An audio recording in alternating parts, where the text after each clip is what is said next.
MCL, the word in your home.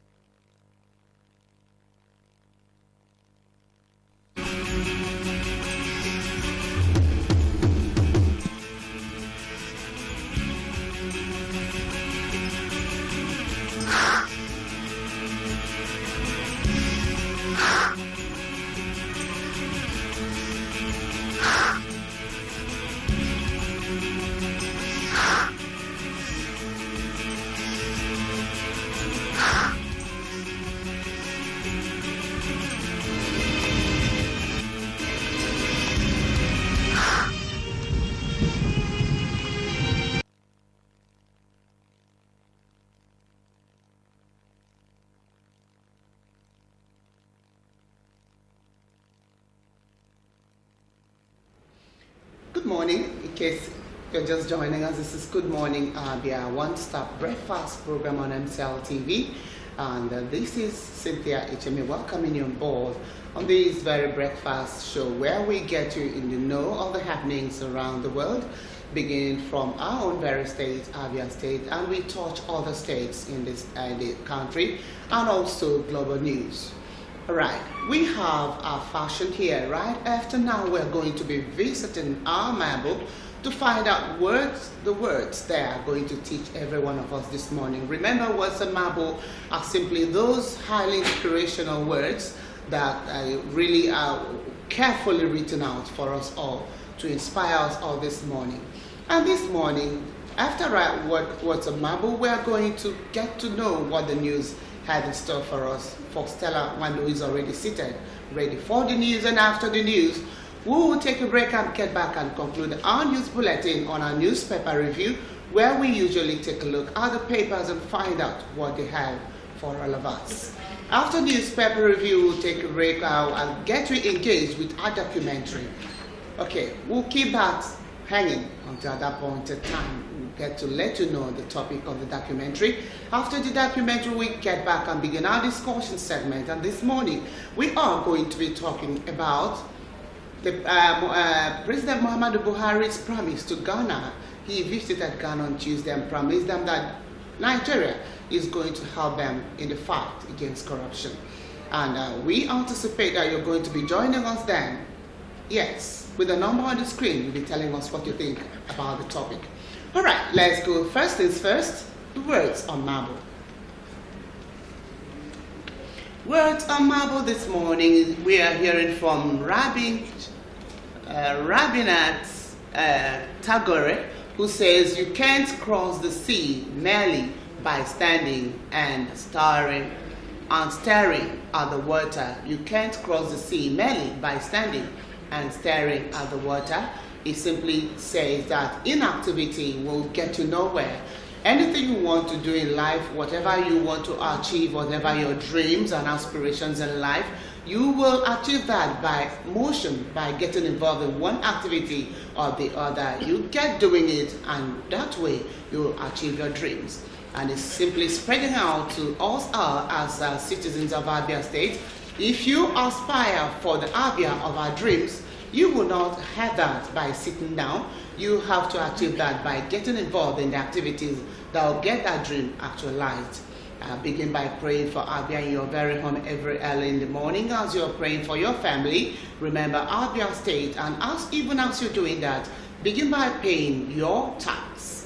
And after paying your tax, be friendly with the police. If you see something, say something. Be involved in the activity of a nation building. That way, one day, we'll surely see that light at the end of the tunnel. All right, and that is all from Words of Marvel this morning. Okay, let's hear from Stella Wando, the news. All right, thank you, Cynthia, and of course, thank you, Abia. So thanks for joining us on today's Good Morning Abia, your one-stop breakfast show on MCL TV. Now the details of the news. Some parents of the 110 abducted government girls science and technology college pupils in Dabchi, Yobe State and sympathizers on Thursday occupied the premises of the National Assembly complex in Abuja, calling on the federal government to rescue their children. The protesters, many of whom were clad in black clothes, were brought together by a group coalition in defense of Nigerian democracy and constitution and supported by our Mumu Tondo movement. The groups transported 5 of the schoolgirls' parents from Dauchi to the Federal Capital Territory, Abuja. The federal government, through the Office of the National Security Advisor on February 28, constituted a 12-member committee to unravel the circumstances behind the abduction. The committee was given till March 15, 2018 to submit its reports. The convener of the CDNDC, Ario Dawe Atoye, said the protest against Dauchi school adoption is also to commemorate the International Women's Day, noting that Nigerian women and the girl child had become endangered species. Key actors in Plateau State politics on Thursday abandoned their political differences to welcome President Muhammadu Buhari to the state for a 2-day official visit. He was received by Governor Simon Lalong, ex-Governor Jonah Jang of the People's Democratic Party, PDP, member of the House of Representatives, Suleiman Gwande, and Senator Joshua Dariye. The president restated his commitment to end the cycle of violence that had engulfed some parts of the country. According to a statement by his special advisor on media and publicity, Femi Adesina, the president spoke at a town hall meeting in Jos as part of his 2-day official visit to the state. Buhari, who also inaugurated the Plateau State Roadmap to Peace, congratulated Lalong for uniting the people of the state. Buhari also commended the governor for his achievements in the development of the state, ensuring regular payment of salaries and pensions, as well as strides in the agricultural sector. He assured the state government that the request for the dualization and the construction of the road from Abuja to Jos will be put into consideration given its economic importance and status as the gateway extending to the northeast. As Nigerian women join their counterparts all over the world to mark this year's International Women's Day, they have been advised to strive in contributing their quota towards the social, economic, and political development of Nigeria. The report. International Women's Day is celebrated in countries around the world. It is a day women are recognized for their achievements without regard to diversions, whether national, ethnic, linguistic, cultural, economic, or political. International Women's Day first emerged from the activities of labor movements at the turn of the 20th century in North America and across Europe. When the World Economic Forum, WEF, published its first Global Gender Gap report in 2006, there was speculative hope that a decade later, gender gap will have reduced considerably and that more women will feel empowered and enabled to be whom they aspire to be. The 2017 report indicates that overall, 68% of global gender gap has been closed. The figure represents a slight decline from that of 2016 and 2015, when the gap was 68.3% and 68.1% respectively.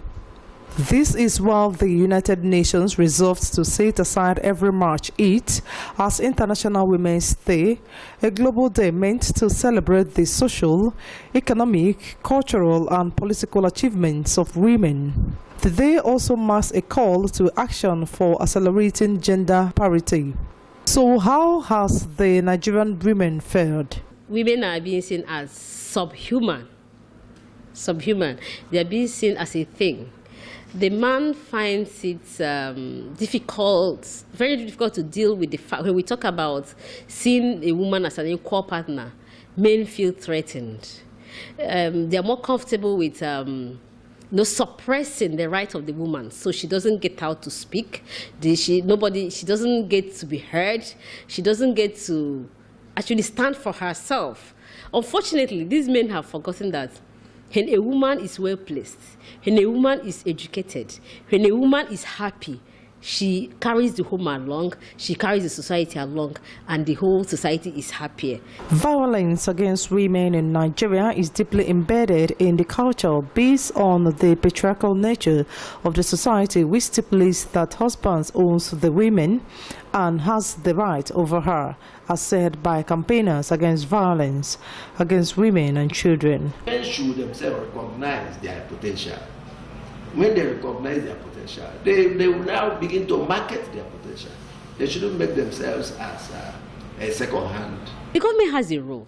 We have to make sure that the laws are implemented and people come out and make sure that whoever, no matter how highly placed, because I must tell you, some of the men that you see who are well placed, when you see them maltreat some ladies, you'll be amazed. So when we say that no matter how highly placed this person is, the person has to be face the law for, for treating somebody else wrongly. As the world celebrates another International Women's Day, Nigerians believe that through constant advocacy and strong institutional support with realized progress is made. Only then can Nigeria begin to truly close the gender gap. Stella Wando, MCL News. Abia State government has expressed its desire to ensure that every child in the state is immunized against measles and other child-killer diseases. Governor Keze Bazu stated this at the flagging off ceremony of the measles vaccination campaign held at Itungwa Primary School in Obingwa local government area. Nora Okafor tells us more. Measles is a very contagious disease that claims the lives of a large number of children each year the world over. According to latest statistics, 197,000 deaths are recorded each year globally as a result of measles. It is for this reason that the state government embarked on the periodic immunization of children against the disease. The good news is that measles is preventable through vaccination. Governor Okeze Ikpeazu called for the cooperation of parents and caregivers to ensure the success of the exercise. According to him, this is geared towards ensuring that no child loses his or her life as a result of measles.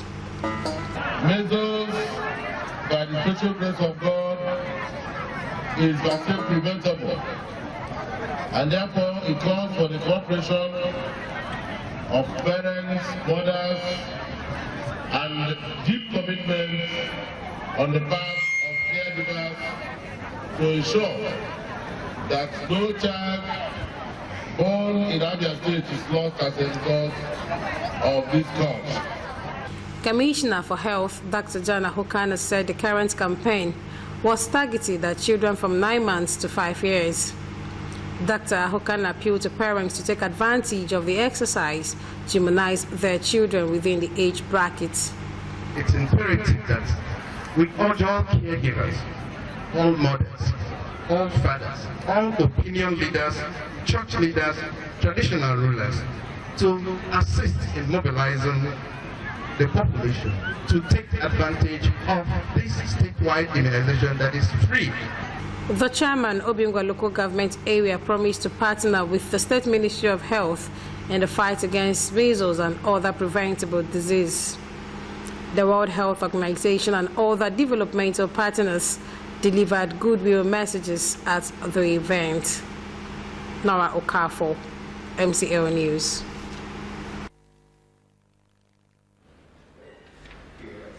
Abia State government has assured Abians of its readiness to handle any outbreak of Lassa fever in the states. Commissioner for Health, John Ahokanna, gave the assurance on MCL TV breakfast program, Good Morning, Abia.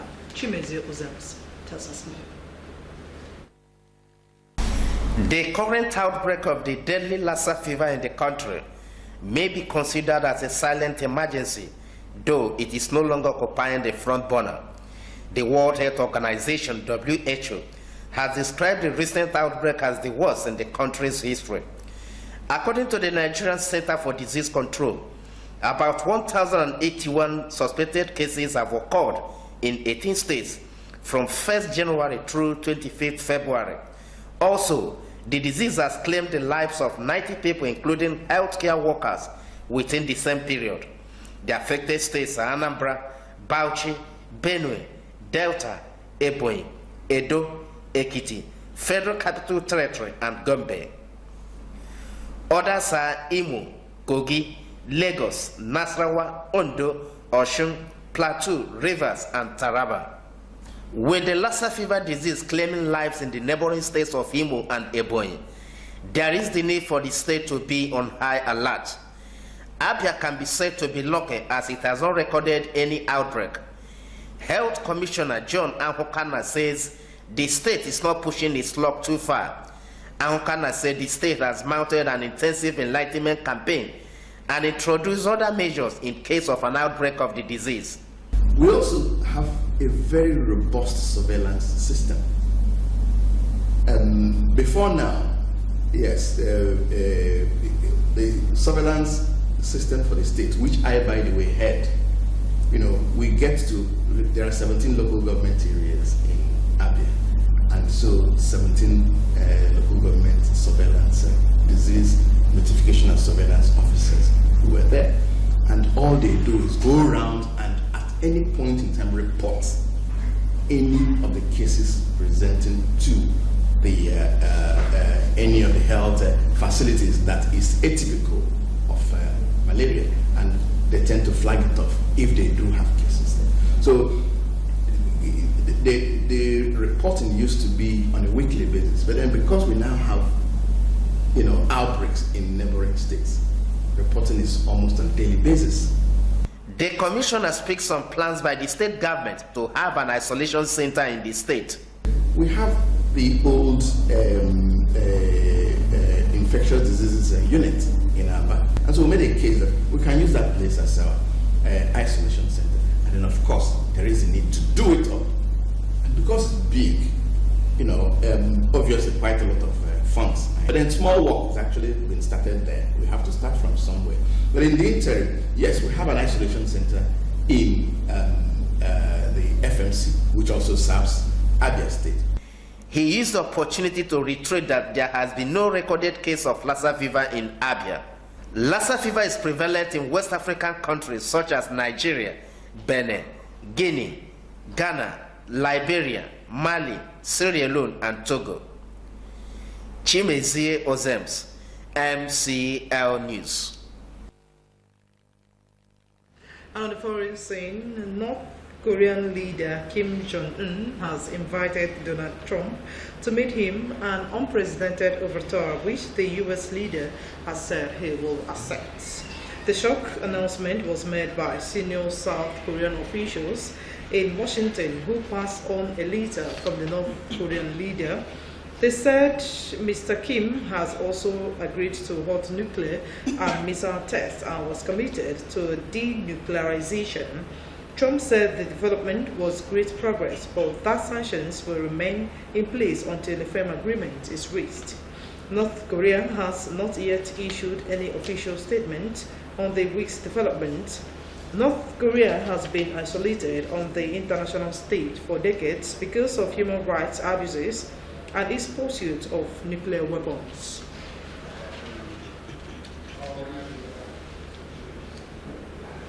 And with that, we've come to the end of the news segment. It's still Good Morning, Abia, your one-stop breakfast show on MCL TV. It's back to Cynthia Echeme to continue with the rest of the program. All right, thank you very much, Stella Wando, for that, giving us the news. And we hope you out there, you were able to get all the news meant for you. Of course, you will now be basing on facts and not on rumors. All right, without to take a break, and when we get back, it will be time for us to look at the papers and find out what they have for you and I. You do stay tuned.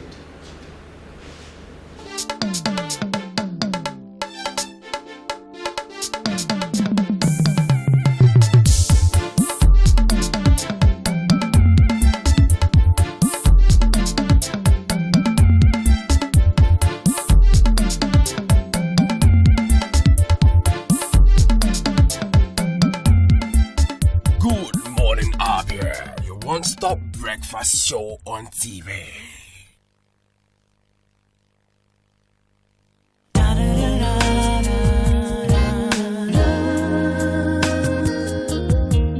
Baby,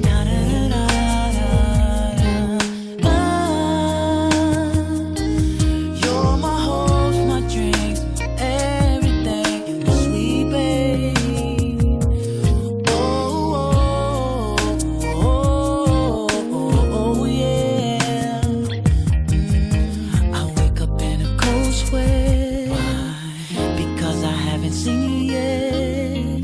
I normally see you in my dreams. I thought I heard you speak, waiting for the day to end.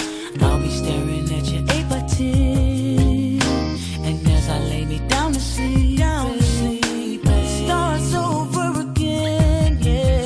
Do you know I spend all day, all night, thinking about you, dreaming about you? Do you know I spend most of my time wishing for you?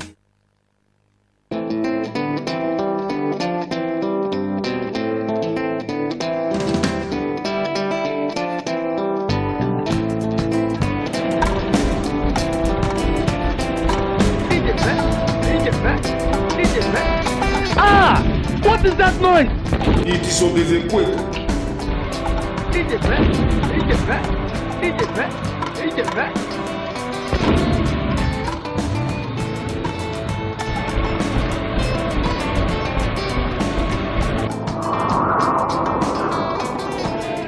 What did they have? Yeah, now look at the castle.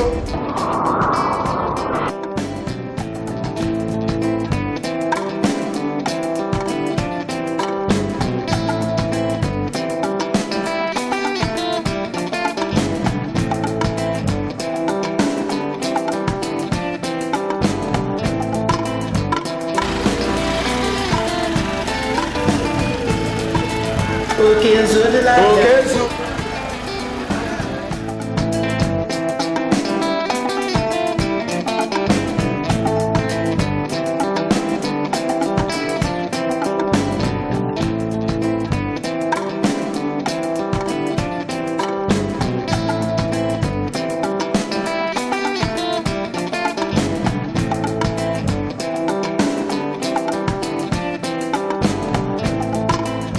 Time to rebuild Abia. I urge you to set aside our differences so that together we can join hands and build the Abia of our dreams. Remember that my word is my bond.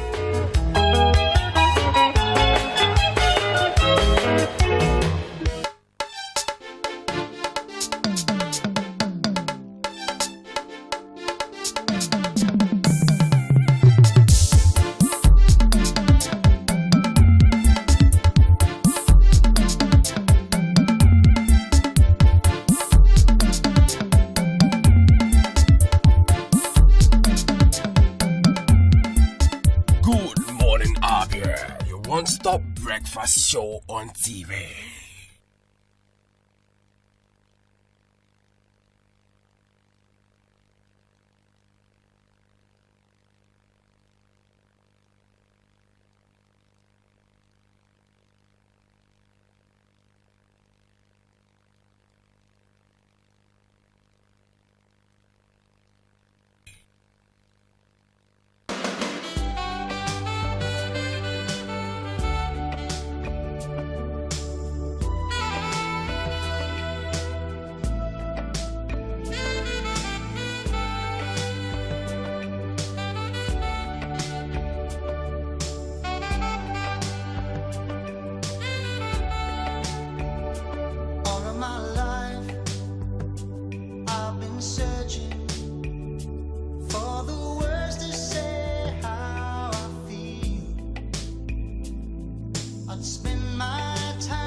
For inquiries and booking, contact Address Hotel and Suites at number 18 Opobo Road, Obo Hill, Aba. Telephone 081 000 00895 or 081 000 00896. Address, the pride of hospitality and tourism.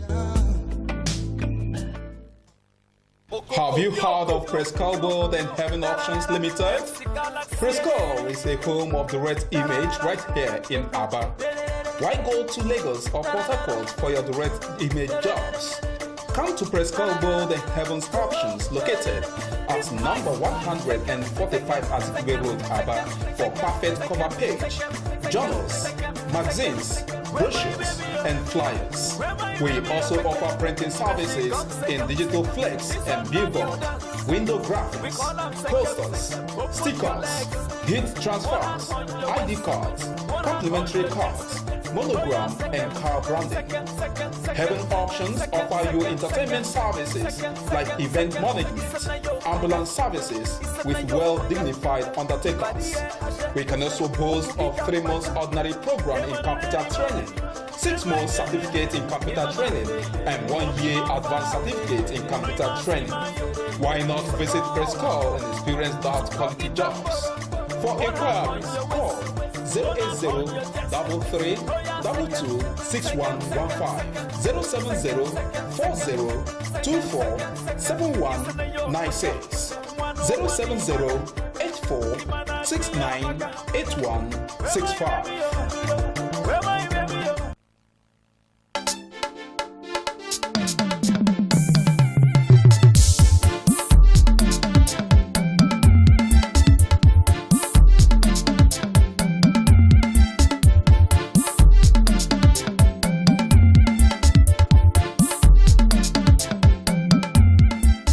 Good morning, Abia, your one-stop breakfast show on TV.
You're welcome back. In case you are just joining us, this is One Star Breakfast program, Good Morning Abia, coming to you from MCL Television, and this is where we are going to be looking at the papers. I'm talking about our newspaper segment, where we take a look at the dailies one after the other, and as usual, we're going to be starting with the Daily Sun. All right, the Daily Sun this morning promises very interesting headlines, beginning from the top right, where we have, I have not been officially notified of Buhari's visit to Rivers, says Wike. Wike is the governor of Rivers State, and captured our story on page 10. I've not been officially notified of Buhari's visit to Rivers. All right, and that takes us down to meet a Akachi headline. We are committed to democracy, says military. We are committed to democracy. It's coming from the military, and it has a banner that says Senate summons Army Chief IGP over Dapchi. Okay, remember what happened in Dapchi, the kidnapping of over 100 girls. All right, and that story can finish up on page 4 and find out more on that. Taking us down to a very colorful picture element. University workers protesting non-payment of their salaries at the National Assembly in Abuja yesterday. All right, that's university workers protesting non-payment of their salaries at the National Assembly, and this happened in Abuja yesterday. All right, and that takes us down. We are meeting by the left-hand corner there. New Ahira Diocese Administrator holds first Mass Saturday. The new Ahira Diocese Administrator holds first March on Saturday. All right, come to do that story. Find out more what happened on page 9, and on page 6 we see Senate probes Adamu over alleged plot to sack Saraki Ekweremadu. And the banner says, I'm not after his seat, says ex-Nasarawa governor. All right, to find out what's actually transpiring between these people, the number one citizen and the second, and the ex-Nasarawa governor. Capture the story in full on page 6, and on page 4, we have Governor Umahi orders arrest of Deputy Chief of Staff, other appointees. Governor Umahi of Ebonyi, hope you remember, he orders the arrest of Deputy Chief of Staff and other appointees. Capture the story in full on page 4. And the last on the front page here, we have Dixon reshuffles cabinet. Dixon reshuffles cabinet. And that story also go to page 10. And that takes us to the back page of the Daily Sun. On the back page, here comes Duro Onabule. And this morning, Onabule rides on APC in carpet crossing suicide bid, the part 1 of it. Please capture that story from Onabule on page 47. And on page 43, we have France 2018. Germany coach wary of Nigeria. Germany coach wary of Nigeria. Find out why he is quite that with Nigeria on page 43. And on page 43, we go to Public Forum. Public Forum from Sam Onwe-Meldo. Sam Onwe-Meldo writes on Okaracha, Archbishop Obina, and the dilemma of opponents. All right, here the column goes with the face of the number one citizen of Imo State, Rochas Okaracha.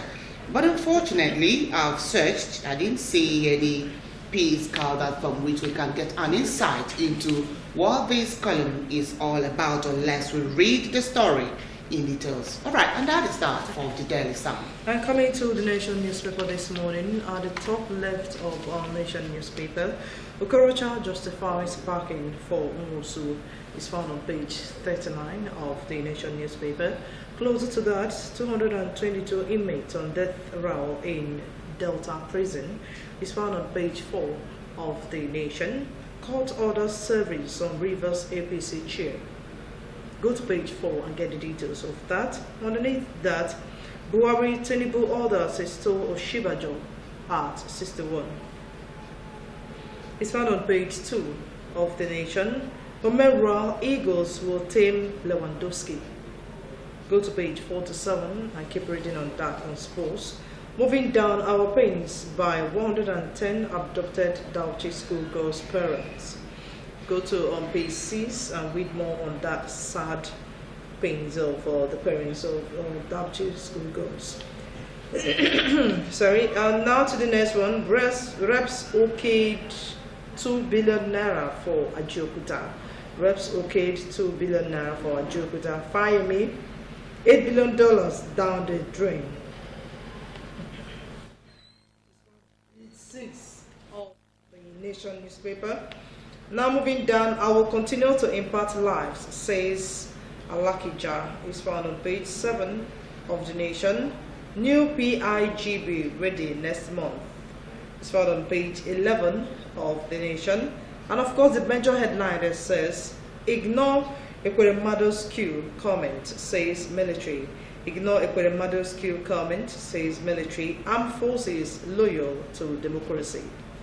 Go to page 6 and get the details. Of course, moving down underneath the picture element, Edo communities protest herdsmen attacks. Edo communities protest herdsmen attacks is found on page 41 of the Nation. Beneath the front page of the Nation newspaper, I will surpass the 200,000 jobs I promise, says Obaseki. Go to page 4 and get the details. Imo to immunize 1.4 million children. Go to page 4 and get the details. Now straight up to the back page of the Nation newspaper.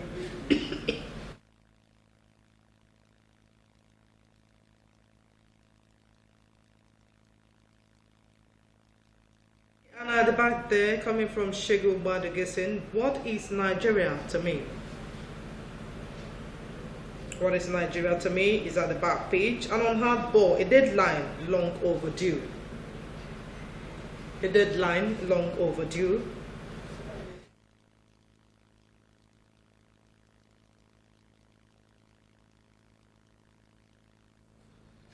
And let's go to the repos. On the repos, we have capacity to make power sector work, says Jenkos.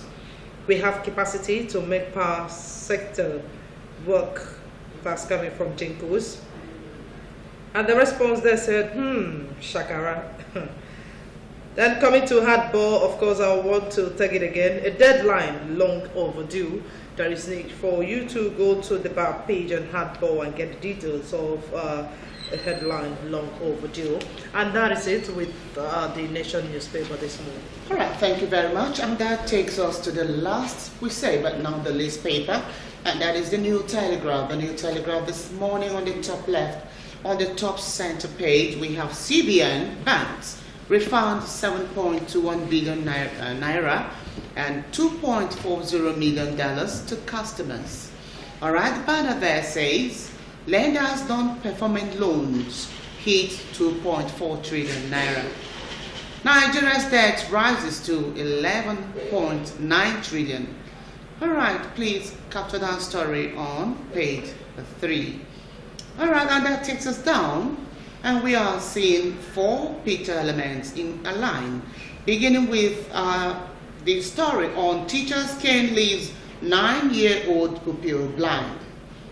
Teacher's cane leaves 9-year-old pupil blind, right? And that is on page 7 to find out what actually transpired between the teacher and the pupil.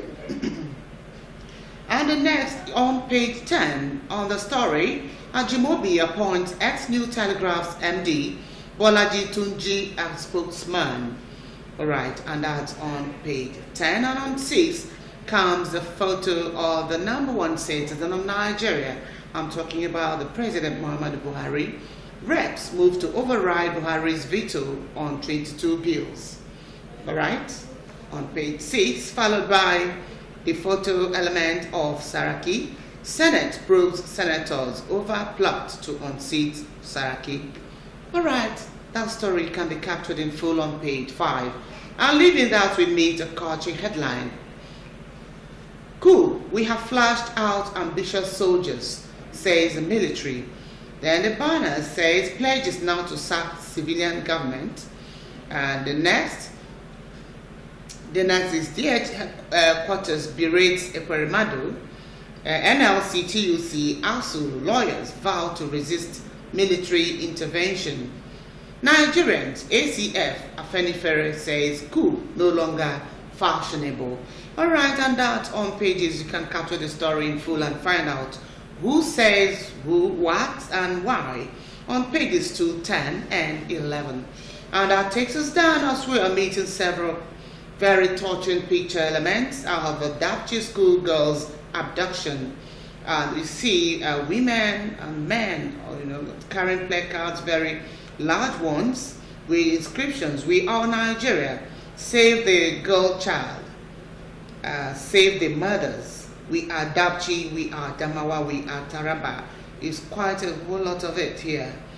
All right, and we see it says some parents of the abducted 110 Dapchi schoolgirls and rights activists during a protest at the National Assembly in Abuja, and this happened yesterday.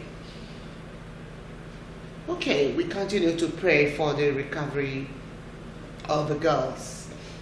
All right, and that takes us to yet another interesting story, headline: anger, tears, as parents of abducted girls storm Abuja. Gashrama says, "My daughter was kidnapped on her first day at school." Aisha Buhari to Boko Haram: "Stop abducting our daughters." All right, that story is the one you can finish in details on page 3. And that we go to the last but not the least on the front page here. Higher sun exposure reduces multiple sclerosis risk. All right, that's from the health segment here. All right, that's a nice one from the health segment. And we go to the back page. On the back page, we are meeting on Marble. Remember, we just read out MCL TV's on Marble this morning. This one is coming from Carolyn Kennedy on Marble. And she says, "In terms of my marriage, falling in love with my husband was by far the best thing that has ever happened to me. And that's from Carolyn Kennedy. All right, leaving Carolyn Kennedy, we are meeting sports.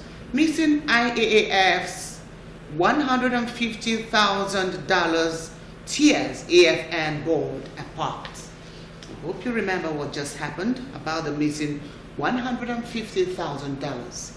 All right, I'll leave you to find out the story details on page 37. Okay, I'm leaving that. We are meeting Michael West, guest columnist. They are polygamous by fate, mistakes. All right, they are polygamous by fate, mistakes. All right, you can, when you step down, you see a picture of a polygamous family. The man there seated at the center, and the 4 women just by his sides and behind. All right, I'll urge us all to read Michael West in details this morning, guest columnist. All right, with that does it on our newspaper review this morning. I hope you've been able to enjoy that. With that, we always continue to say the same thing because it really makes sense. We say that there's no overdose to knowledge. The more we read, the more informed we are. And because of that, you'll be basing your discussion on facts and not on rumors or hearsay. And that is why we'll continue to encourage us all to rush down or walk down to a nearest vendor and grab all of the copies of the dailies this morning. Either you get just one, Daily Sun, The Nation, and the New Telegraph. And with that, we'll go for a break. And when we get back to the time for us to engage you in our discussion, like we continue to say, that we always enjoy you forming a part of our discussion this morning. But before then, enjoy his documentary this morning.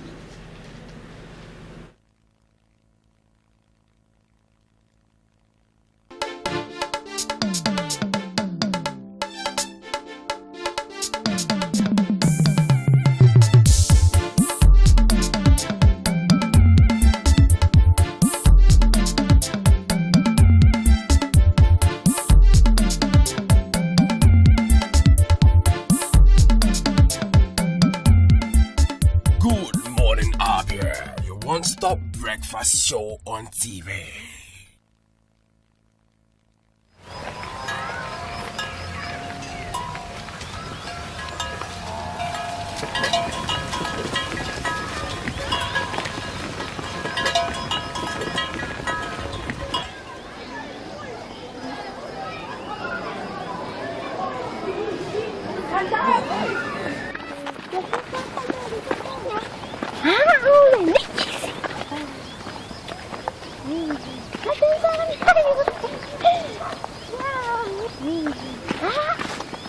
Lalu kan baru awal bekerja.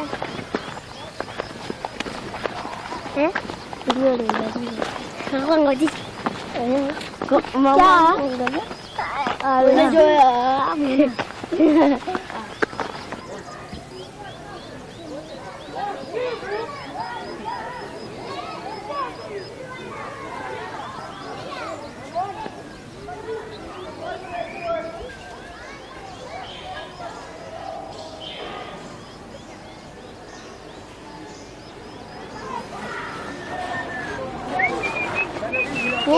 Kalian ini aku.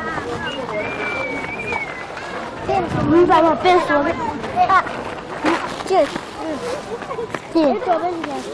Pensel anu. Tapi kenapa mana? Apa beres beres? Ya ini juga lagi. Saya lagi kembali. Ini apa kan? Bulan nak. Bulan berapa dia sekarang?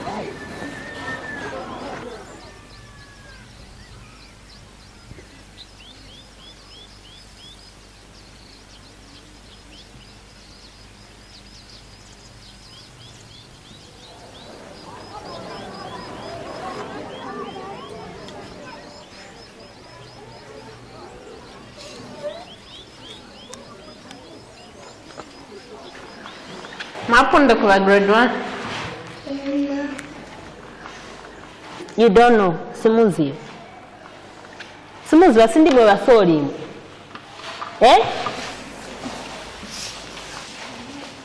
sure ni portion mu kitundu kyanu simuziba, portion mu kinyanja simuziba, mu kizungu simuziba. Mupate be mu kizungu ai. Munasanduka abazungu manje ai. Ndana mnazi oshinka ko kashini kamchisoni. Oro kamchinyanja. Barak, don't fight. Bad manners, you don't fight. Ndana ochenje yanga tuzeko kashini. Zamugulira ko na tuma sweet.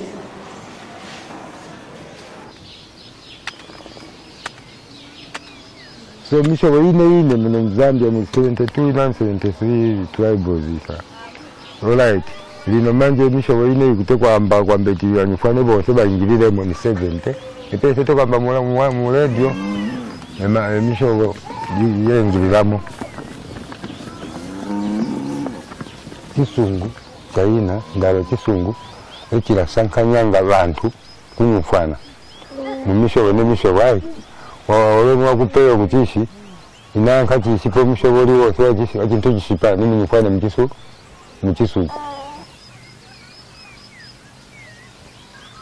ABCD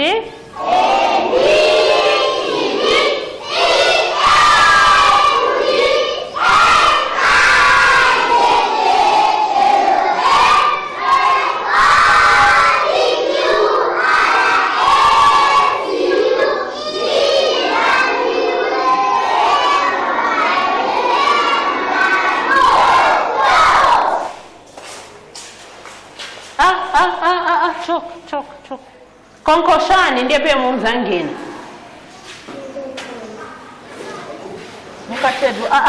Mukatedwa nakama mkusacha. Bwana kuna mkonkosha. Mukatedwa nakama mkusacha. Manje mumwenda konkoshani ndi sana. Ndiye moyo wa machitini. Ungaende chabe kwa benye suko nkosha. Konkoshani ndi sana. Come in.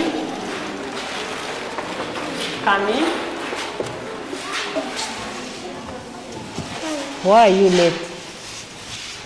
Mwe kamba tani mukisero yatwaro wachedo. Why wachelo?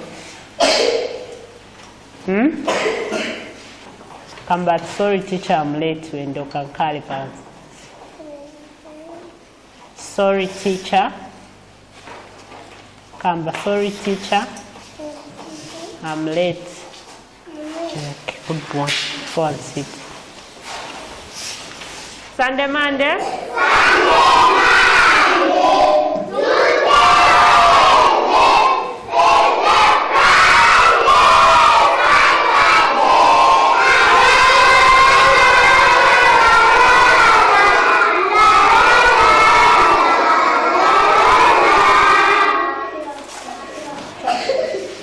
Ndani kubreak in kwenda tabe mkutunda nokumwa manzi osa tukwenda kunyumba after break kubwelela futi mu class mwamvele nakamba chani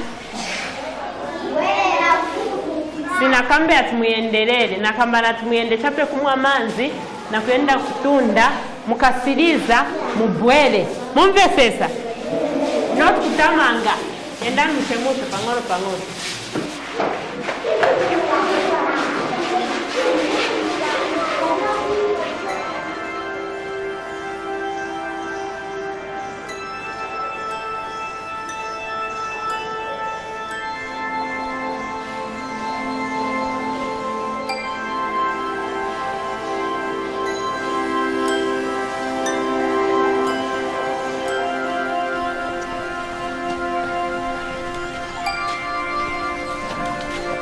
Tewaji mwana umo ugute kulichepesha maningi kaini mwana umo ugute kunyumfa kindamba dino kukulia kwa londa kulia kwa peko no kumushi skulu ndalaira kalwimba pela kufuna grade 1 akoshe grade 7 ku skulu mwana uli enso wa kutanga mu grade 1 chikutukwa chapata de kwa mbeti ambi kwinsha mulaka wosa ambi kwamba Chela kwa mbeti kamba grade 1 so olowa teacher kana shwana wa maningi secondary kindi chingana so ebuyu munda kwa emotion kwa mbeti kaine kwa mbeti ayambe kunyumfana ne baticha bakende basa kai baticha basa wote kwamba mu chinyanja yemo kindi kwamba kisungu yone ndiwe mpaki bela hapa ukimara mungana so no ki muso ngwa ishima ningi ni gisoti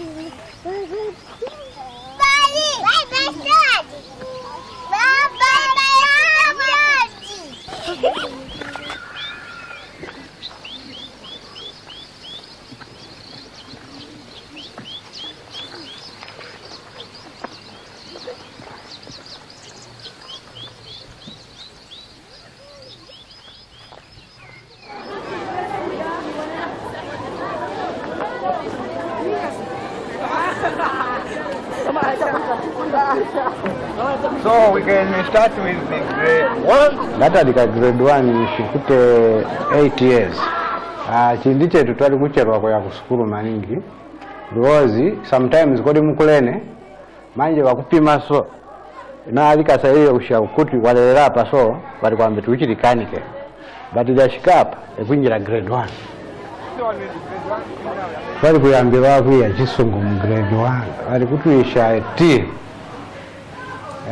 Ndambeti good morning Mauka Branch. Ndambeti good afternoon Mwali Bishachona. So niepele wakutuisha eti wanangu ya pansa. Ndambeti please teacher may I leave the room. And Precious Homera number 2 59 out of Wanuke ncheba alambanga unless baticha bensa action bambeti stand up limbo waluko wekolewe kalanga baramba ngajani bambeti stand up we mana njamuni congratulate socha. Then number 3 namali kuno bana bangi ni wasore pesa kuno ku school official language grade 1 ni Chinyanja. Na challenges fari in that waniga waticha kushako maningi. Nembano wa grade 1. Nembani ai. Stewart. Kazlem. Okay? Ukakumanya munturi wonse ukakumanya mzako, okay? Sima ambira kamba hello, mambesa. Makamba hello, how are you? Muntu ngatsumu ziba nwanyu monga mwe mnayambira school imwe. Muntu ngatsumu ziba nwanyu monga mwe mnayambira school imwe. Niyambirira kumuposha muntu. Hello, na eva Azayanka kuti hello. Ai. How are you? Azayanka. Ngatsumu ziba zina wamufunsa zina yake. What is your name? Azayanka zina yake. Mambesa saba grade 1. What is your name? Tanta uzakuti nanga iwe zina yako ndiwe ndani. Mambesa wenekera kumuposha ndiye ulemu. So kakumanya mutuli onsambira. Hello, how are you? What is your name? How old are you? Nishi ni munzako. Yo mambesa sawa grade 1. Mambesa sa.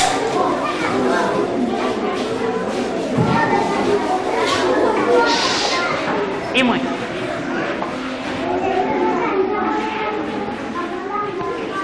Imwe wene Irene. Simuko wene Irene. Simuko ngosha nebai. Simuko ngosha chokani kakongoshen. Understand kakongoshen. Kongoshan. Kongoshan. Pado. Hey, come in. Kamban sorry teacher we are late. Immediately. Kamban sorry teacher we are late. Very good. Kankaren man. Kankaren Irene. Kankaren. Iwe muuze ulikuta hello.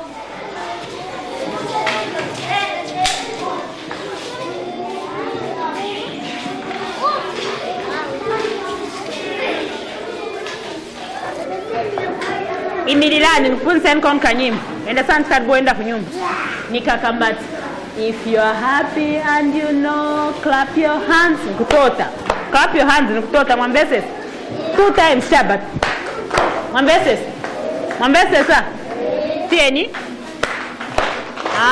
Eric, tuvili nella tota tungati.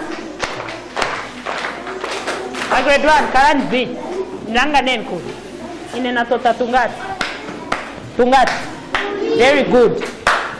Tungati.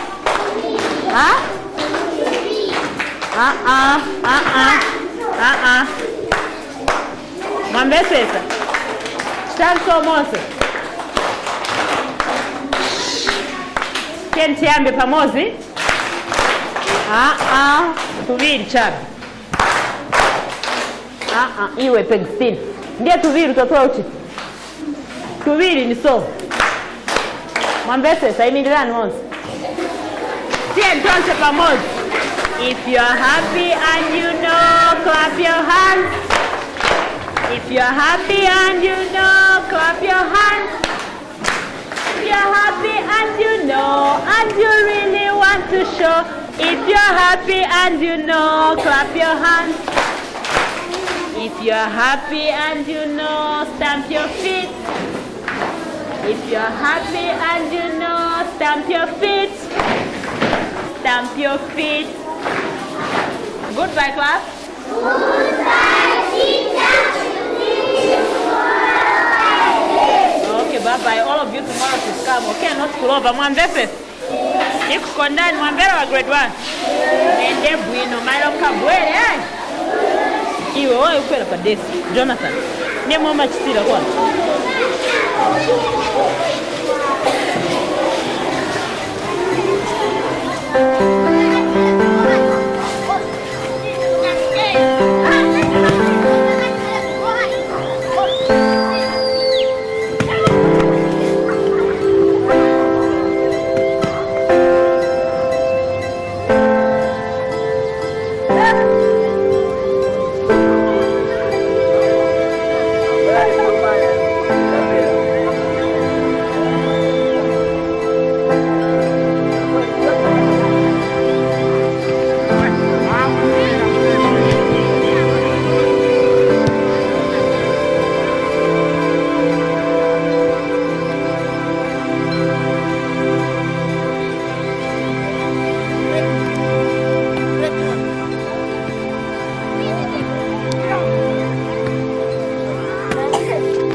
Nanga kumuru kusuka mbako.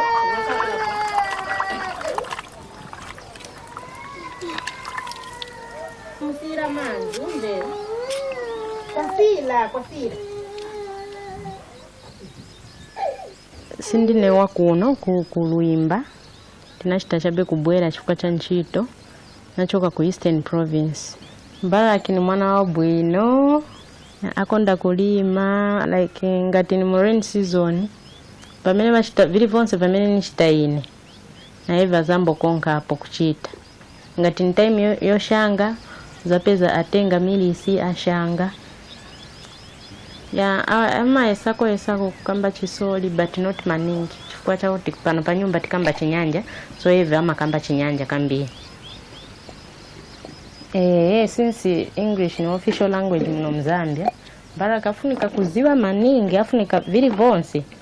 That's why kuskulu amapunzana mchizungu kuti afunika upunzira. It's a must for him to know, to learn English. The eloma offices basenzisa chizungu kulibe language inango yamene bantu bamashita bwanje, yamene bantu bamuno Mzambia bapunzira. So monga pakapunziridwe kake nifuna mapunziridwe yake ya mwana wanga yaende pasogolo. And I know for sure Mbaraki will be somebody in the future.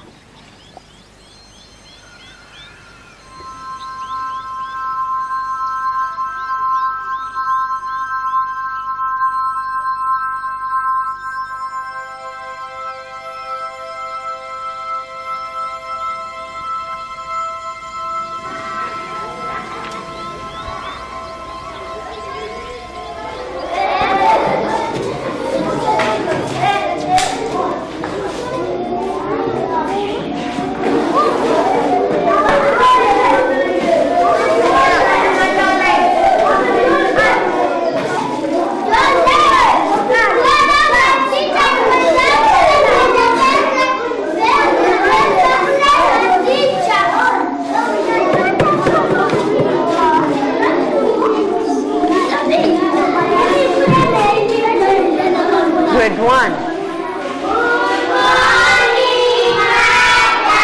How are you?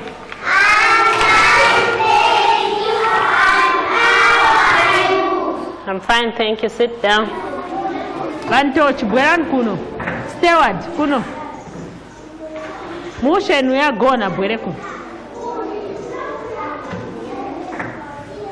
Atile zapunzirako chani malembedu mwamvesesa zapunzirako padre tabia mwana sasa naambila hapa naenda pansi pa ukoso mwana kugira kukamwa nale babia so mwamvesesa naye mwelembani kono mabia no ayo hapo tu.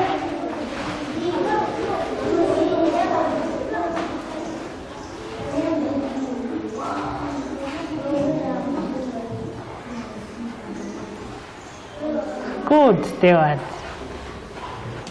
Ulu onsalimu. B ya ikulu na B ya ing'ono.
Mbara kufiri wazi watundu.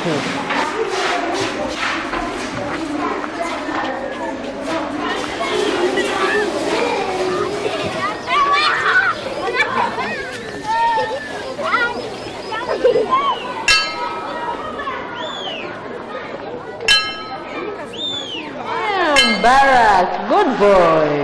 Watch it. Barak, show up and up. I was it. What about Kala? Imban kon kanyim. Head and shoulder. Grade 1. Simunadi, eh? Simunadi. Mwaja simunadi. Naye wae mwimba kwa tumadwara. Emirira yamba.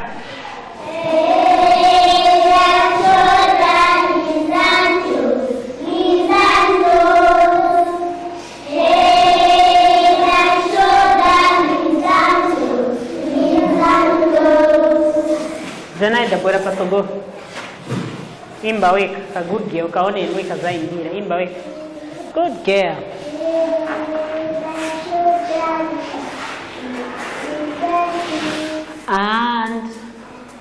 And ears and chin and nose, head and shoulder, knees and toes. Vivo, então terenko.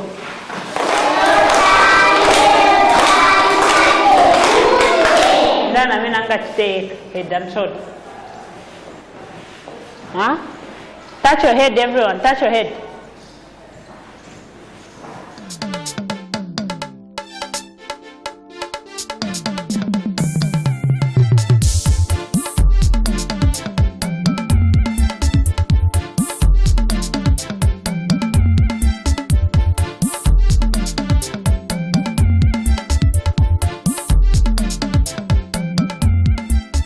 Good morning, Abia, your one-stop breakfast show on TV.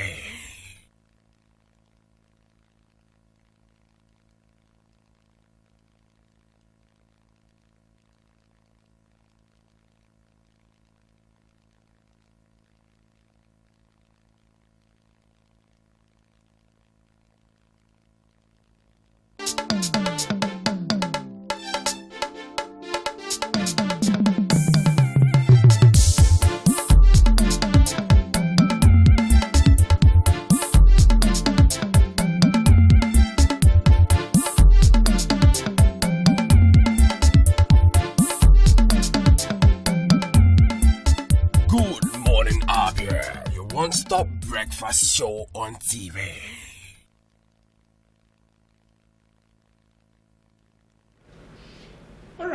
Right, you're welcome back. In case you are just joining us, this is One Star Breakfast program. Good morning, Abia from MCL TV, and this is our discussion segment where we usually discuss very pertinent issues that concern us all as a true citizen of this great nation, Nigeria.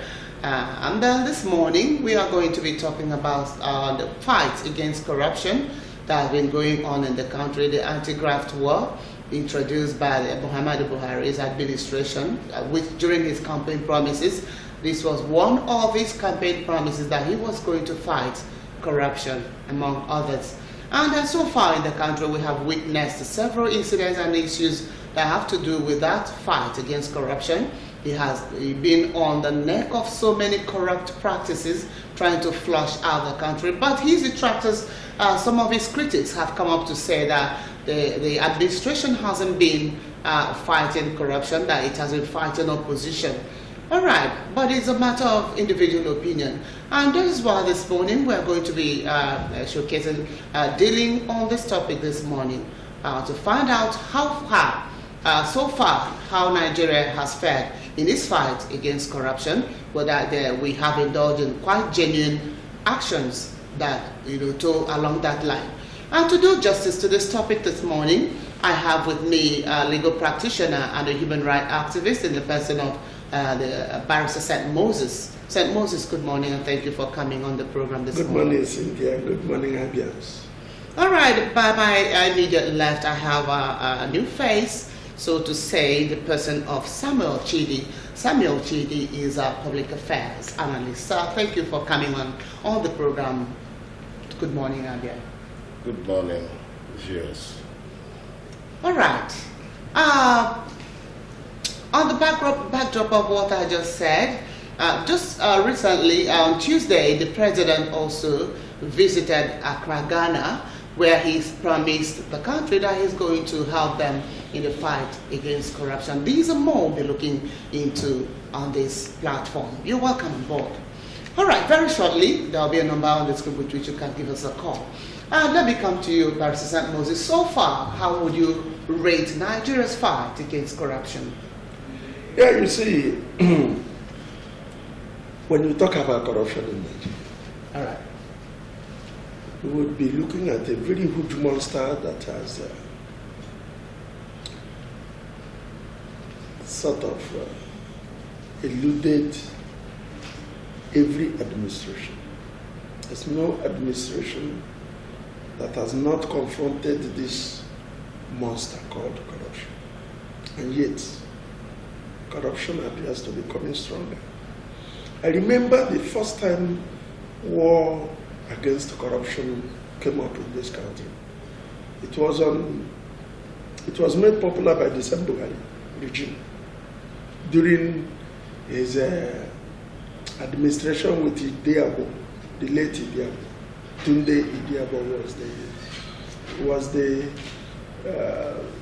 Chief of Staff, Supreme Military Council of the Federal Republic of Nigeria. Yes. At the time, Buhari was the commander-in-chief. When they had war against indiscipline. He started by naming it war against indiscipline. There were institutions that were created there. We had what we call Y. We had Y Brigade. We had this, what do you call them? MAMSA then. It wasn't MAMSA. It was MAMSA then. It was MAMSA then. It was. MAMSA was created in order to educate Nigerians on the operations of war against indiscipline. At that time, it was down to it. Everybody was involved. Every facet of this country, students, working class, people at the motor park, even at the churches, you were taught how to behave in the public, how to behave in your offices, never to accept bribe, never give. Don't rush buses at the bus stop. You have to queue and wait for your turn. That was the beginning of war against indiscipline, war against corruption. Before then,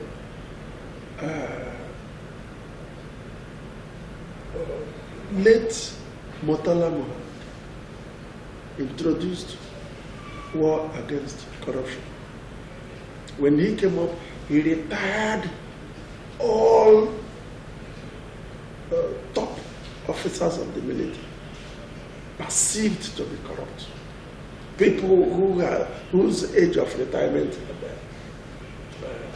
overshot, people who were seen to be corrupt, they retired. Went into the civil service and retired a lot of corrupt people, although without punishment. But that was the beginning of the war against the corruption. At that time, he never looked people in the face. He never said this person was from the north or from the south. This person was an Igbo man or a Yoruba man, provided your record shows a dent of corruption. Murtala Muhammad, cleansed them. And of course, the fight against corruption is not always easy. Corrupt men will never see you as friendly. Okay, but how would you look at, how would you compare the way these... That's why I'm coming. All right. When it was started by Buhari, late Idiabo, no, late Murtala Muhammad, they put on masks on their faces, that they don't see whose ox look at faces. is corrupt. Yeah. And you were seen to be corrupt, and therefore you were retired. Until Buhari came with his own version. At that time of Buhari, the chief of staff became more powerful than the president. Idiabo was seen visibly as the man who calls the shot. He designed all these programs and he executed them. What Buhari then was doing was to append his signature. In fact, at the war against indiscipline, it was Idiabo that carried it. But it was that war that gave credibility to Buhari. So everybody thought that Buhari was a master of fight for corruption. So when he came up and introduced it as a campaign promise, everybody believed him. That yeah, this man has done it before. He will surely do it again. Nigerians voted for him. And he came up. So you're saying that it was actually Idiabo that was... Because he does not know what Idiabo was doing. Because the creativity in fighting corruption was not in him. Coupled with his animosity against opposition, once he perceived you to be an opponent, he does not forgive you. He pursues you until he makes sure you are dealt with. That has made him narrow, use the slogan, war against corruption, to fight opponents and opposition. In actual sense, there is no war against corruption in Nigeria. Because corruption is everywhere. Why the fight against corruption is somewhere. You cannot fight something somewhere when it is everywhere. No, it's not possible. So the journey so far, I will rate it as not having begun. We have not journeyed anywhere in the fight against the corruption. We have not journeyed anywhere in the fight against corruption. All right. That is the opinion of Barrister St. Moses Obona. Let's hear from Samuel Chidi. Samuel Chidi, what's your opinion? How would you rate Nigeria's fight against corruption so far, for these past 3 years? Well, From all indications, since the region of the president of the country, the President Buhari regime, there's nothing to compare the first part of his leadership till now. To compare all the whole analysis from our barristers and Moses about war against indiscipline through his regime of Abia and Co. till this present time that came back again to say change. I don't know where he has made an impact after Nigeria to talk of Ghana. I don't know where to start to compare Nigerian problem change to go to Nigeria for a new beginning or a new change there. While we in Nigeria here, in all part of the whole country, both in business, both in education, none of the things that you can use to compare the leadership of changing from Nigeria to another country, Ghana. So the corruption since the region of our President Buhari, there's no way that there's a new change. Everything, you want to remember his far records, right from the Idiabo regime, and he's bringing it, that people will remember what happened past and bring it to this present 80s or 2018 regime. So, in so far, so good. The corruption fighting by the presidency, Nigeria, people living in Nigeria here, we haven't seen any good, maybe to change Nigeria condition to talk of the Ghana. That's my contribution. All right, thank you, Comrade T.D. Samuel. And on that note, I want us to look at, now that you mentioned his statement in Ghana on Tuesday, the President Muhammadu Buhari. Okay, let me read it out here. It says, President Muhammadu Buhari Tuesday in Accra, the capital of Ghana, said, with the right leadership and implementation of public policies, Nigeria's drive to eradicate poverty and entrench democracy is on course. Speaking at Ghana's 61st Independence Anniversary celebration at the Independence Square in Accra, Ghana, President Muhammadu Buhari noted that Nigeria and Ghana were benefiting immensely from leaders committed to improving their economies and tackling corruption. He pledged Nigeria's support to Ghana in the fight against corruption, noting that the menace of corruption had eaten into the fabrics of both society. And he said, I quote, Your Excellency can be assured that you have a good partner in me as I look forward to any form of collaboration between Nigeria and Ghana in tackling the menace of endemic corruption.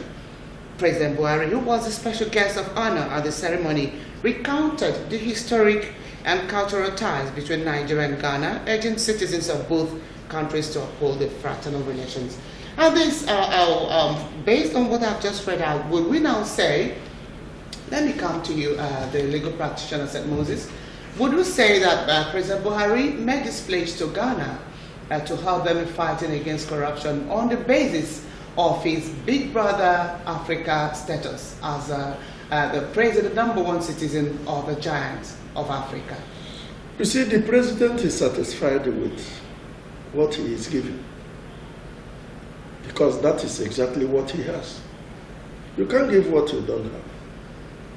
The extent of fight against corruption the president has gone is to the extent he has, he can offer. So he is proud about it. He is proud that he is fighting his opponents and using corruption as a tool to garner public sympathy. Because every person in Nigeria, every average Nigerian is suffering. It's not happy. Are you saying, in other words, that he's going to teach the fight against opposition and not corruption. That is what he's going to, because he will not give what he does not have.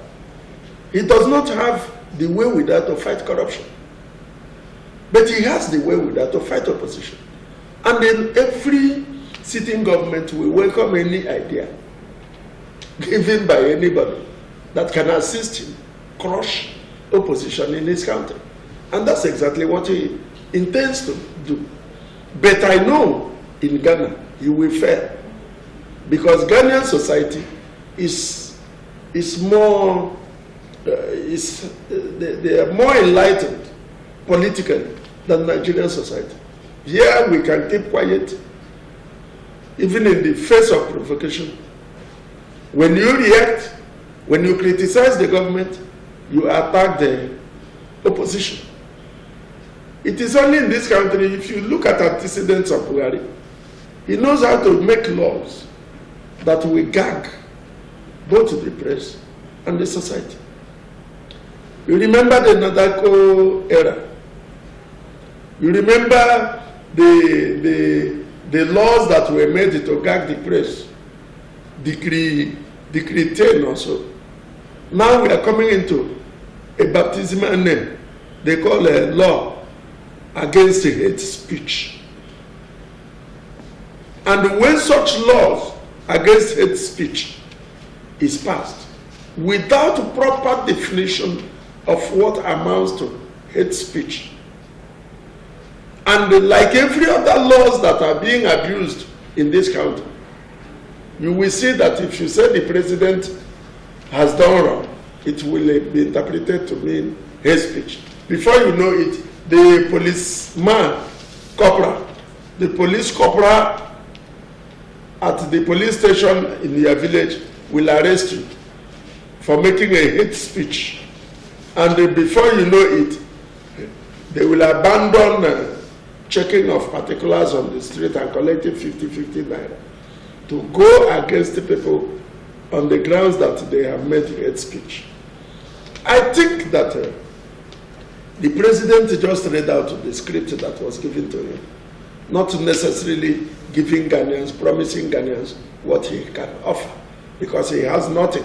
As far as fighting of corruption is concerned, he has nothing to offer. If he has something to offer, let us look at the corruption in Nigeria. Corruption is there in the police. On the street, everywhere you go, you see the police exhibiting corruption.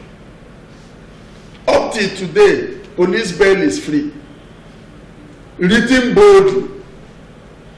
But you see the police that we call you counsel, why don't you advise your client? When you tell the policeman that the bail is free, they say, well, we are still not done with investigation. We are continuing with investigation. You see a policeman who carries gun at the checkpoint, at the glare of everybody, he will demand the money from the police, from the keke man. If the keke man refuses to part with the 50 naira quickly, he will change the nozzle of his gun. That is the man by menace. And because of the fear of the gun, the keke man parts with the money. That is corruption. That is robbery. That is stealing with menace, by force. The other day, police crushed a keke man at St. Michael's by Moscow. The policeman was calling me yesterday that I have failed to call him, that they have transferred those people from the hospital in Abia to FMC, no mind. And they have paid 300 and something thousand, that I have failed to call them, even though they were right on that the lane they were plying was the major road, that it is the keke man who didn't see. I told him, no problem. That where I will come in is when those people have problem with you. For the time being, you are still okay. You have spent so much. Yeah, that is fine. But when they call me to tell me they are finding trouble or problems with you, that is when you will see me. And we now come up to look at what you are doing vis-a-vis what happened. But for now, you are doing fine. Right. There's no problem. So if we are talking about corruption in this country, Corruption is everywhere and should be fought everywhere, at the schools, at the universities, in the offices, where the governor will announce that the funds that are being given to job seekers is free, and somebody is giving it 500 naira, somebody is giving it 1,000. That is corruption. You who is asked to pay 1,000 naira should report, not to speculate. That is corruption. The government, if Buhari meant to fight corruption, should equip the National Orientation Agency, who should first of all educate people on what corruption is. Reorientate people, change our minds from having it quick to creating a norm for doing things properly. Then we should know you are fighting corruption. All right. You don't fight corruption by arresting people and prosecuting them.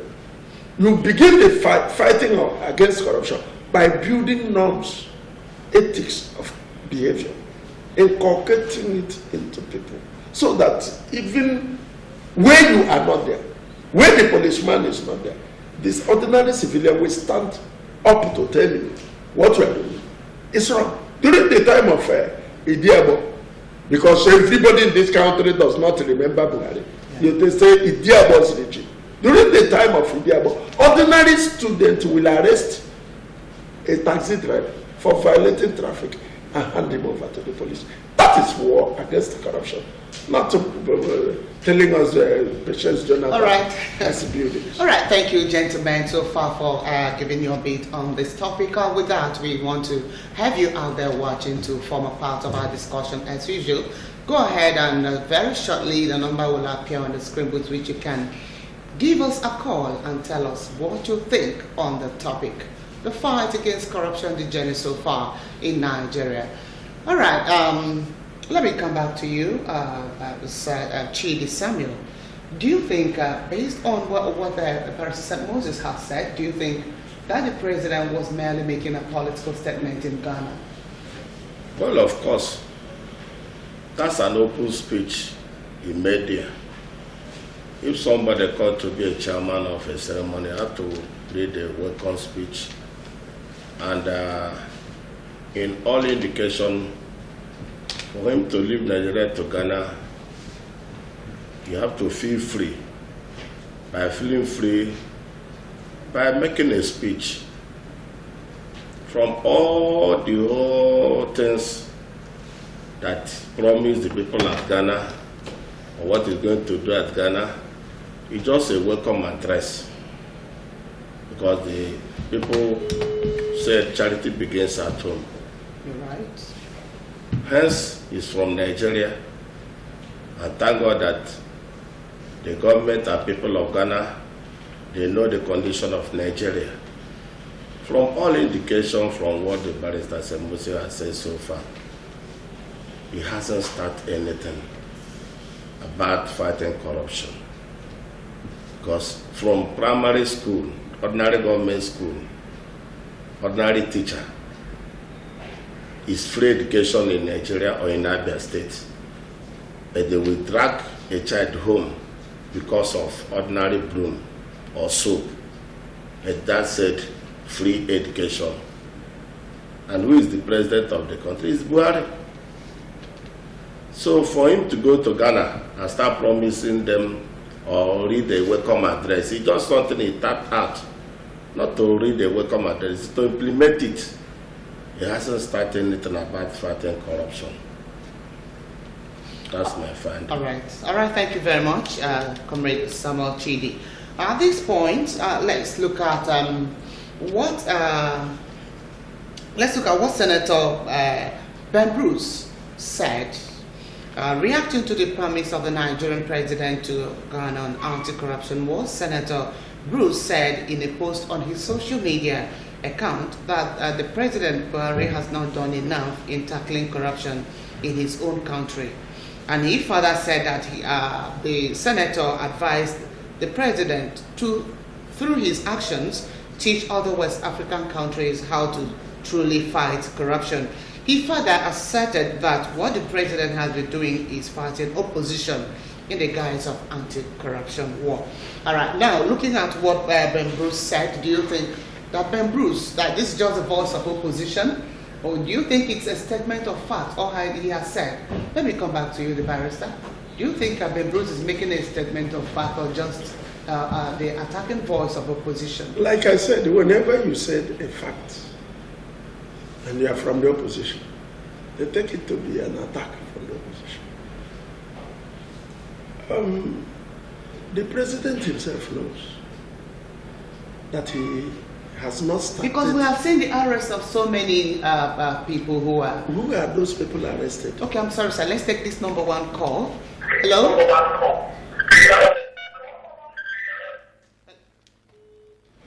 Please, if you want to call us and you would want us to take your call and listen to what you have to say, go ahead. Before you do that, and lower the volume of your television set, or move away totally from that angle so we can hear you. Go ahead, sir. What is corruption? Has corruption a gender name?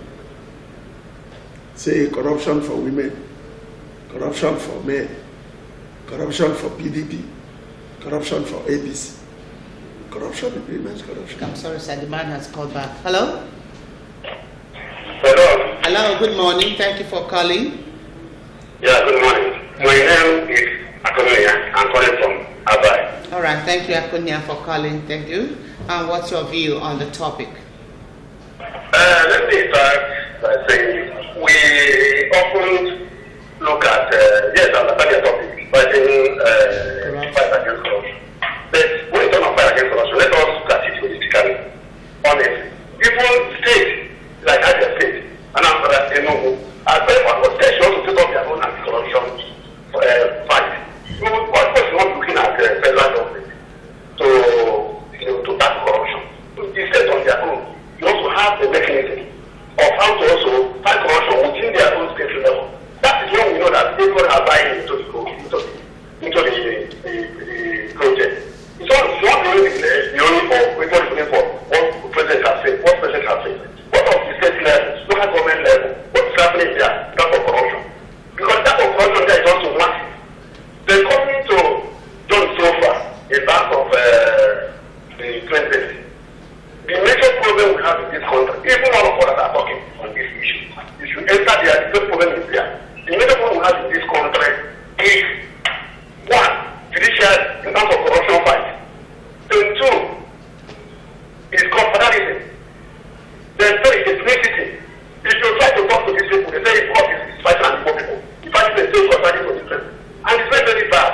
For me, if you ask me on my own view, to raise Buhari on anti-corruption fight, don't I give him 40%? You know, have done enough. They have seen an improvement in the way and the manner public officers have behaved. To change federal level, we know how we used to behave. During the time of Jonathan, it was an alarming stage. But judiciary is a serious problem on corruption, which the president himself, I know he has some issues with the state of judge, because we all know ACC progress in terms of ethnic presidents and how they come about it. At least, even to give up the way they look like the president, it's a good thing. But all in all, let's also give him a little benefit that we have tried to be. Once we are not monitoring them. Is it because it's from the ACC?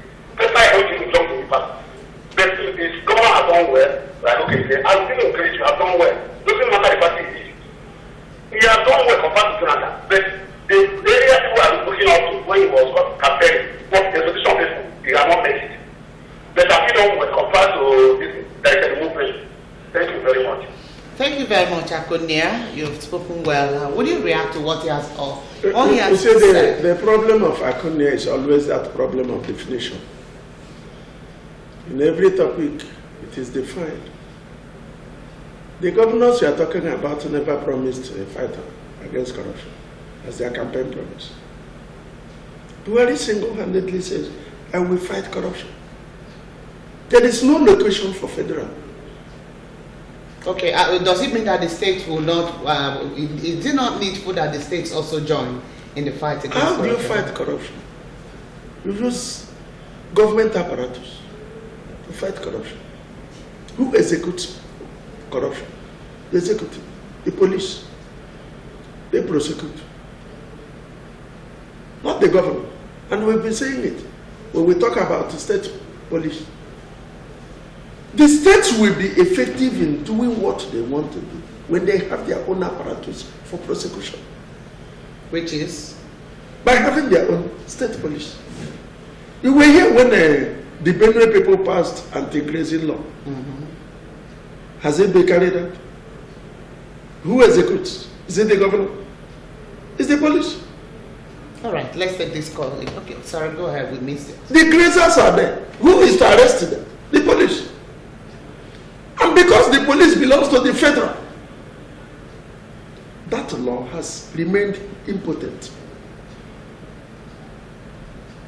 It is the national, the federal, that will lay the foundation for the fight against the corruption to go down. Good. Let's take this call and we'll get back to you. Hello? It is the federal that will lay the foundation.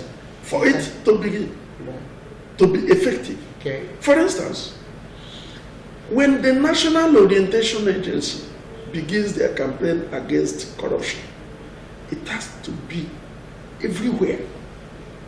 The people at the marketplace, the people at the churches, the people at the mosques, at the schools. Don't do this. If you do this, you will get so punishment. Report anybody who does this against that. Where do you carry the reports to? To the police. All right, the man is calling back. Let's take it. Hello? Hello? Hello? Hello? Please, may we know? So, we agree there are corruptions everywhere, even in the state government, even at the local government level. But the apparatus to prosecute it.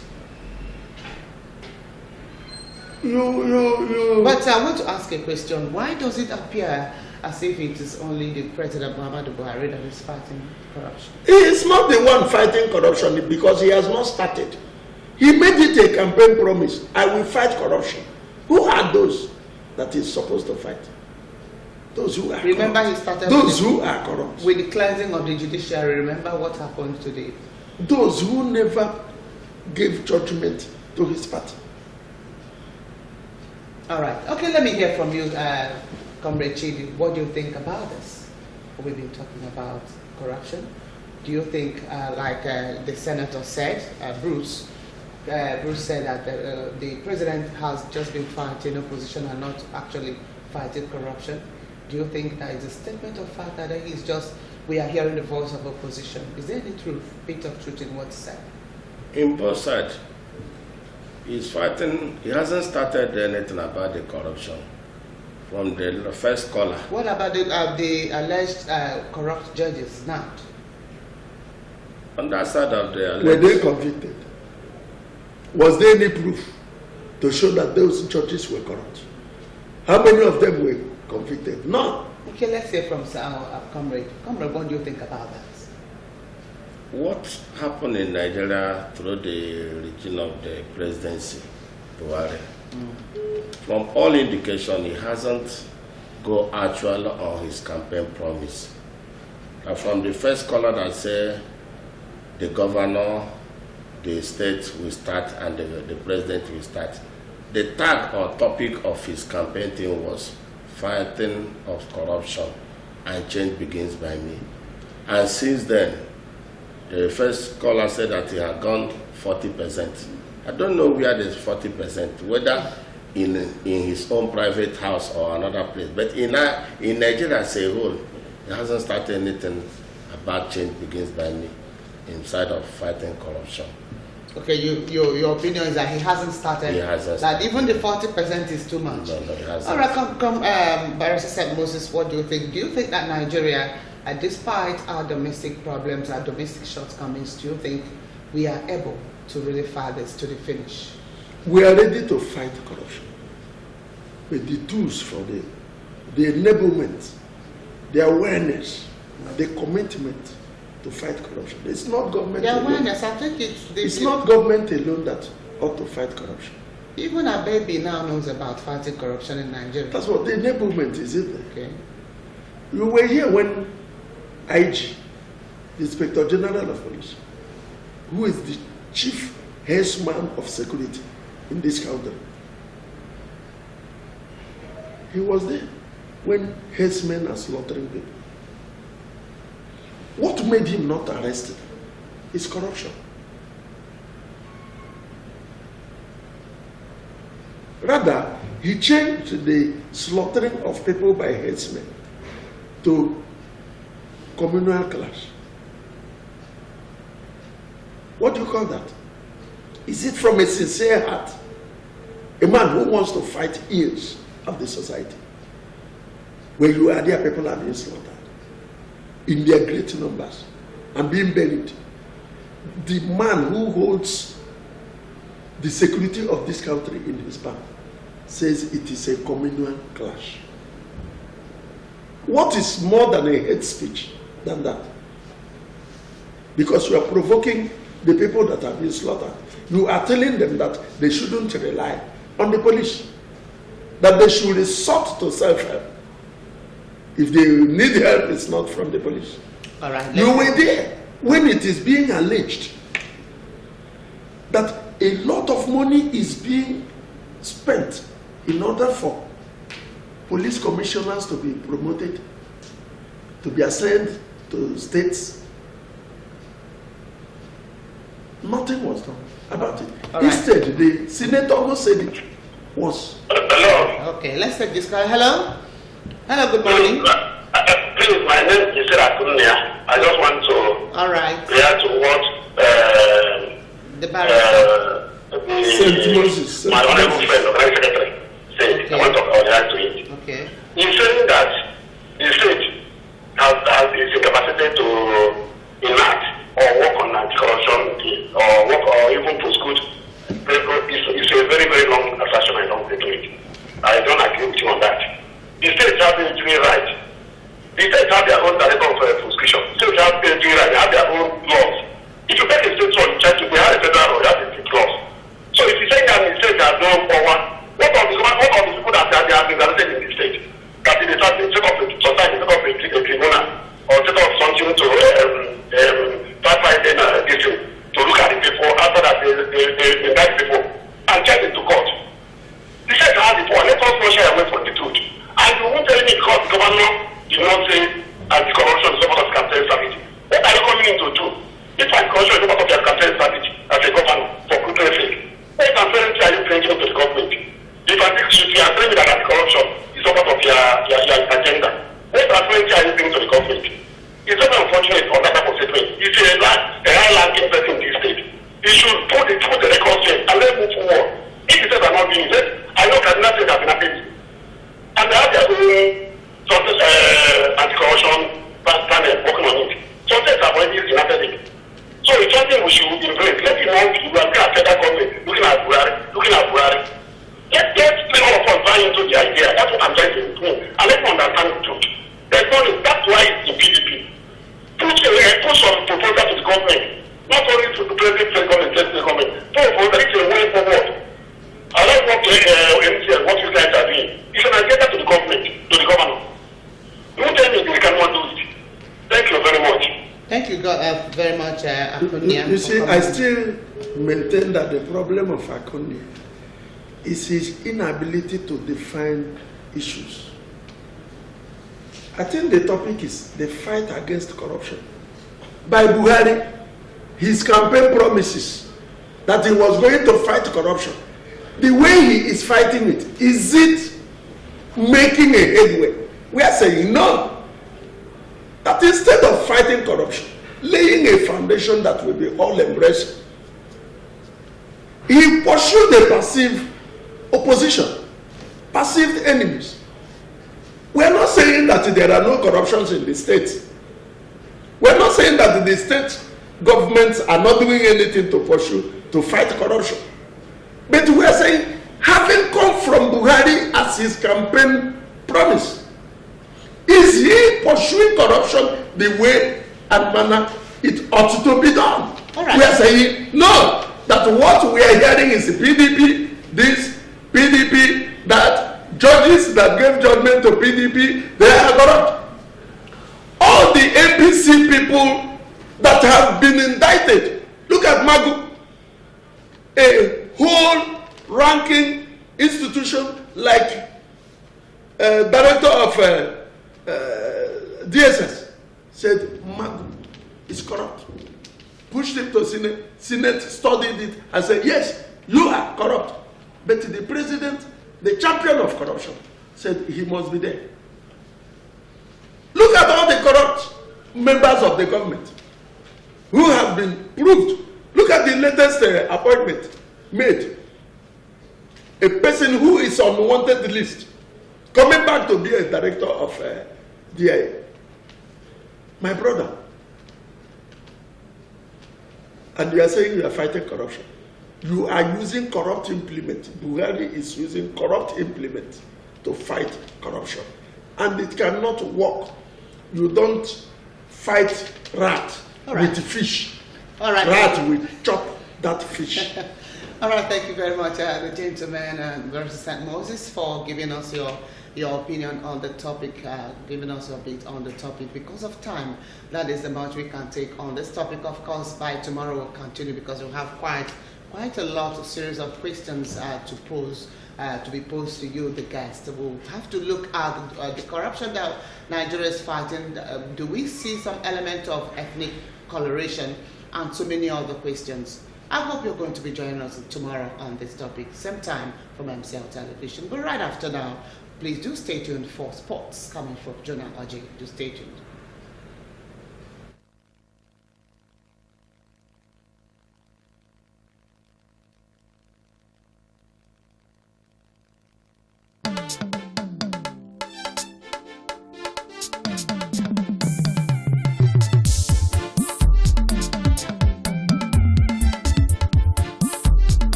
One-stop breakfast show on TV.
Good morning and welcome to the sports segment of our program. My name is Jonah Oji. I know that most of you may be saying, thank God it's Friday. Yes, thank God it's Friday because we are entering into the weekend, and you know that during the weekend there are so many sporting activities that will be going on during the weekend. Right now, I want to start with the issue that has to do with the Nigeria Under-20 team, the Flying Eagles. I want to tell you that the Nigeria Under-20 team, the Flying Eagles, have dropped 2 players due to age cheating.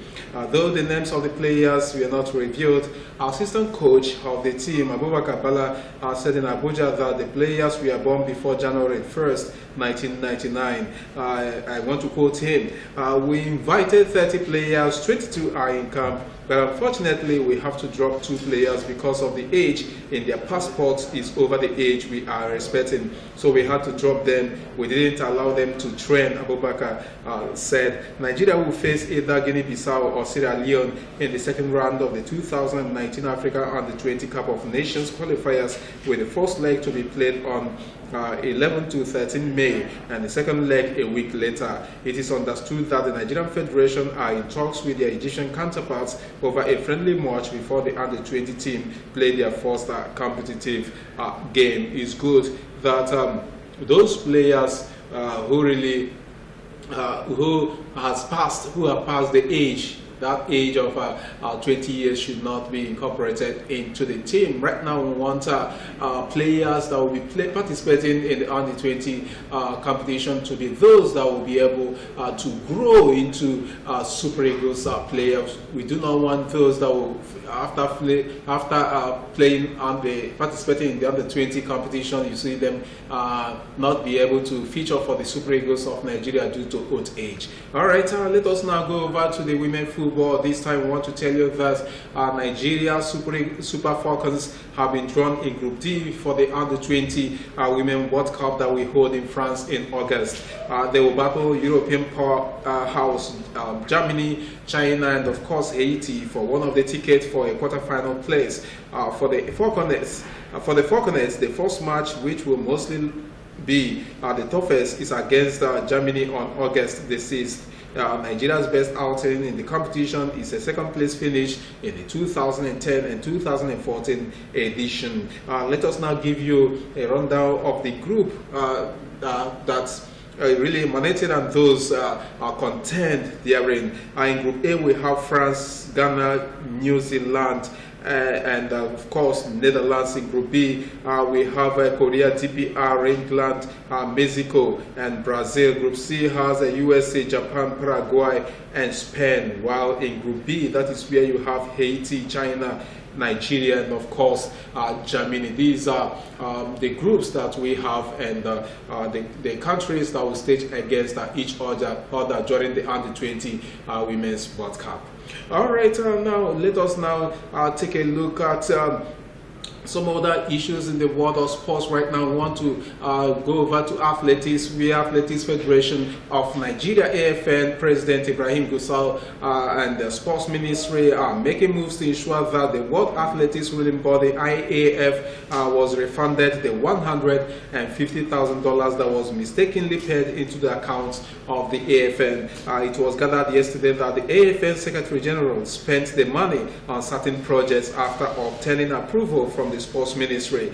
Ironically, it is the same Sports Ministry that has set up an inquiry to unravel the disbursement of the funds. However, the AFN President tabled the matter before the Sports Minister, Solomon Dalong, and have been in communications with the IAF on how the money will be refunded. It's a bad thing there. How would you spend the money that does not belong to you? Remember that each member federation in athletics will be given $15,000 annually for them to execute some projects and prepare for various athletic competitions. But an alert came and it was $150,000 naira instead of $150,000 instead of $15,000, and someone went there and cashed the money and used the money on some projects according to the Sports Ministry. But this is the same Sports Ministry that set up a committee to actually unravel what really took place, who actually withdrew the money. Then you see that there are so many dramas, unfolding in Nigerian sports. All right, let us now go over to the Europa League matches that took place yesterday, where AC Milan at home we are surprised by Arsenal, who we are really smoking yesterday as they lost in Italy 0-2 to their English counterparts. Atletico Madrid defeated Lokomotiv Moscow 3-0. Borussia Dortmund at home lost 1-2 to Salzburg. CSKA Moscow also succumbed to a 0-1 defeat to Olympique Lyonnais. Lazio drew 2-2 with Dynamo Kiev. Olympique Marseille defeated Athletic Bilbao by 3-1. This is how it happened in the Europa League Cup matches that really took place yesterday. For those who could not make it into the round of 16, well, you have to wait till next season for you to be able to surpass the feat which you actually recorded this season. But for those who have made it, well, we say congratulations. All right, this is where we'll call it quits on this segment. Cynthia, over to you. All right, thank you very much, Jonah. Of course, indeed, right here on the Studio MCL Television, you will always continue to agree with us that there are no dull moments when it has to do with sports. Of course, we have millions of viewers out there who enjoy sports. No dull moments, only entertainment and enjoyment galore. All right, and that does it with that. We crown this morning's one-stop breakfast program from MCL Television. Promising tomorrow, Saturday edition is going to be very, very interesting. You continue to keep a date with us. But right after now, do stay tuned for Onasalachi Umabia. From Cynthia Jimmy, have a lovely day. Bye-bye.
MCL, the word in your home.